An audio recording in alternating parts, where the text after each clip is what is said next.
Baik,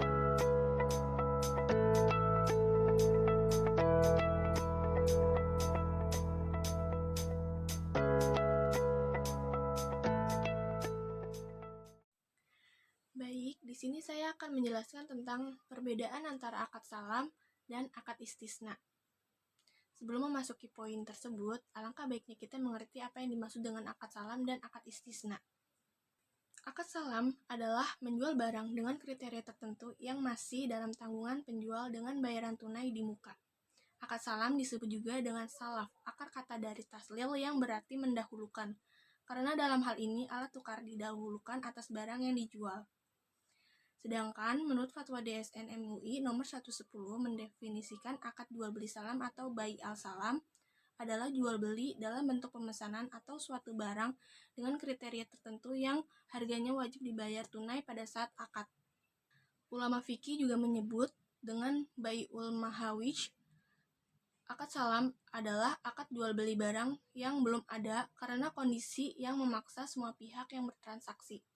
Pemilik uang sangat memerlukan barang, sementara pihak penjual membutuhkan dana tunai sebelum barang tersebut ada, sebagai nafkah untuk dirinya termasuk untuk pengadaan barang yang akan dijual kemudian. Semua ini adalah kemaslahatan yang sangat dibutuhkan. Dalam akad salam, pihak pembeli disebut dengan musalim atau robul salam, sedangkan penjual barang disebut dengan musalam ilaih. Barang yang diperjualbelikan disebut musalam fiih, dan uang yang diserahkan oleh musalim disebut modal salam. Adapun landasan hukum akad salam yang disyariatkan berdasarkan Al-Quran, Sunnah, dan ijma para ulama. Selanjutnya itu pengertian istisna. Menurut Fatwa Majelis Ulama Indonesia atau MUI, istisna adalah kesepakatan yang terjadi di antara dua pihak. Dalam hal ini adalah pembeli sebagai mustasni dan juga penjual sebagai sani, terkait pemesanan barang berdasarkan kriteria tertentu yang disepakati oleh kedua pihak. Penjual memiliki kewajiban untuk menyediakan barang dan pembeli wajib untuk membayar barang tersebut. Sani akan menyediakan barang yang dipesan sesuai dengan spesifikasi yang telah disepakati. Ia bisa menyediakannya sendiri atau bisa juga melalui pihak lain. Adapun landasan hukum akad istisna sama seperti akad salam, yaitu berdasarkan Al-Quran, Sunnah, dan ijma para ulama. Selanjutnya kita memasuki poin yaitu perbedaan antara akad salam dan akad istisna. Akad salam ya, pernah gak sih kalian tuh mau memesan barang tetapi barangnya belum tersedia, atau ketika kalian ingin membuka usaha tetapi belum ada modalnya. Nah, di sini akad salam menjadi solusi syar'i untuk permasalahan tersebut. Jadi seperti yang saya jelaskan sebelumnya tentang pengertian akad salam, yaitu barang masih ditangguhkan tetapi pembayarannya sudah dilakukan full di depan. Sebagai contoh misalnya, ada seseorang yang ingin berjualan hasil tani. Dia pengen membuka toko yang jual seperti beras, buah-buahan, sayur-sayuran, tetapi dia tidak mempunyai modal untuk menjalankan usaha tersebut. Nah, di sini akad salam bisa berperan sebagai solusinya. Jadi, si penjual menghubungi salah satu kenalannya yang mau menyediakan modal. Jadi, si pembeli atau pemodal itu dihubungi oleh si pedagang, kemudian si pedagang ini menawarkan beberapa komoditas pertanian dan buah-buahannya tadi kepada si pembeli. Nah, si pembeli kemudian menyetujui bahwa memang dia mau membeli barang-barang tersebut. Kemudian penyerahan full uang yang dibutuhkan harga yang diminta oleh si pedagang ini, dia menyerahkan seluruh uangnya di awal. Kemudian si pedagang tersebut menerima uangnya, dan si pedagang tersebut mulai bertani dan sampai menunggu hasil panennya. Nah, di sini ada beberapa syarat yang harus dipenuhi. Yang pertama yaitu barangnya harus halal, syar'i, dan jelas, bahwa barangnya benar-benar memang ada bentuknya, tidak bukan diada-adakan gitu. Kemudian yang kedua, pembayarannya full di awal.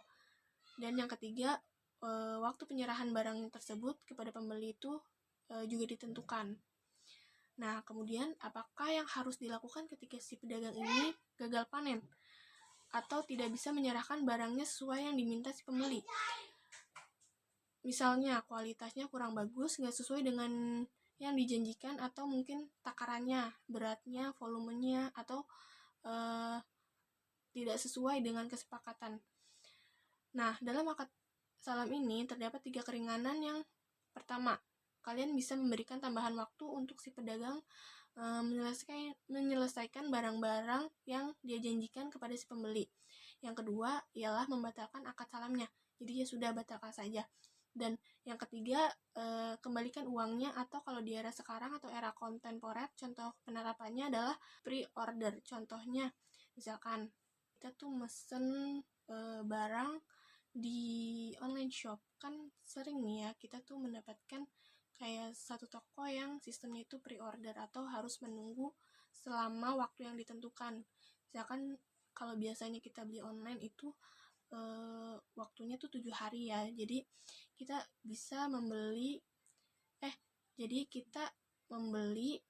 barang tersebut dan sudah membayarnya, tetapi barang tersebut datang ke kita itu setelah 7 hari pembayaran. Nah, seperti itu. Nah, selanjutnya yaitu akad istisna ya, atau akad pemesanan suatu barang dengan spesifikasi, kriteria, dan persyaratan tertentu yang mana pembayarannya bisa ditangguhkan, bisa dicicil, atau bisa di awal. Nah, perbedaan dengan akad salam tadi adalah kalau akad salam pembayarannya full di depan tetapi barangnya ditangguhkan, sedangkan akad istisna barangnya belum ada, masih dalam rancangan atau dalam tatanan konsep, namun pembayarannya bisa full di awal, bisa dicicil, atau bisa juga full di akhir ketika penyerahan barangnya kepada si pembeli.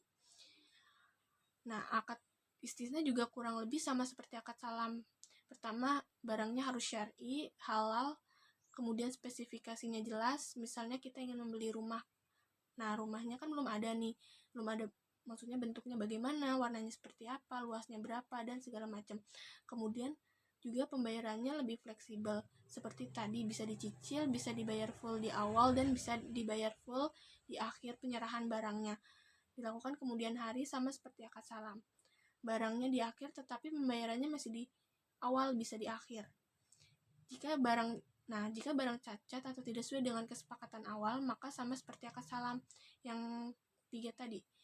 Yang pertama yaitu memberikan waktu kembali, yang kedua akadnya dibatalkan sama sekali, dan yang ketiga adalah meminta uang ganti rugi kembali, maksudnya uang refund gitu.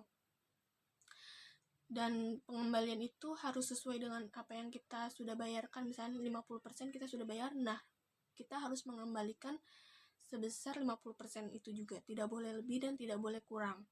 Dan jika dalam akad salam dan akad istisna itu pedagangnya memberikan barang dengan kualitas di atas yang diinginkan oleh si pembeli, itu boleh, tetapi pedagangnya tidak boleh meminta uang tambahan, dan anggaplah itu sebagai hadiah atau perbuatan baik untuk si pembeli. Pun ketika si penjual memberikan barang dengan kualitas di bawah yang diinginkan oleh si pembeli, maka si pedagang harus siap menyediakan barangnya yang sesuai dengan keinginan si pembeli, kecuali si pembeli mengikhlaskannya.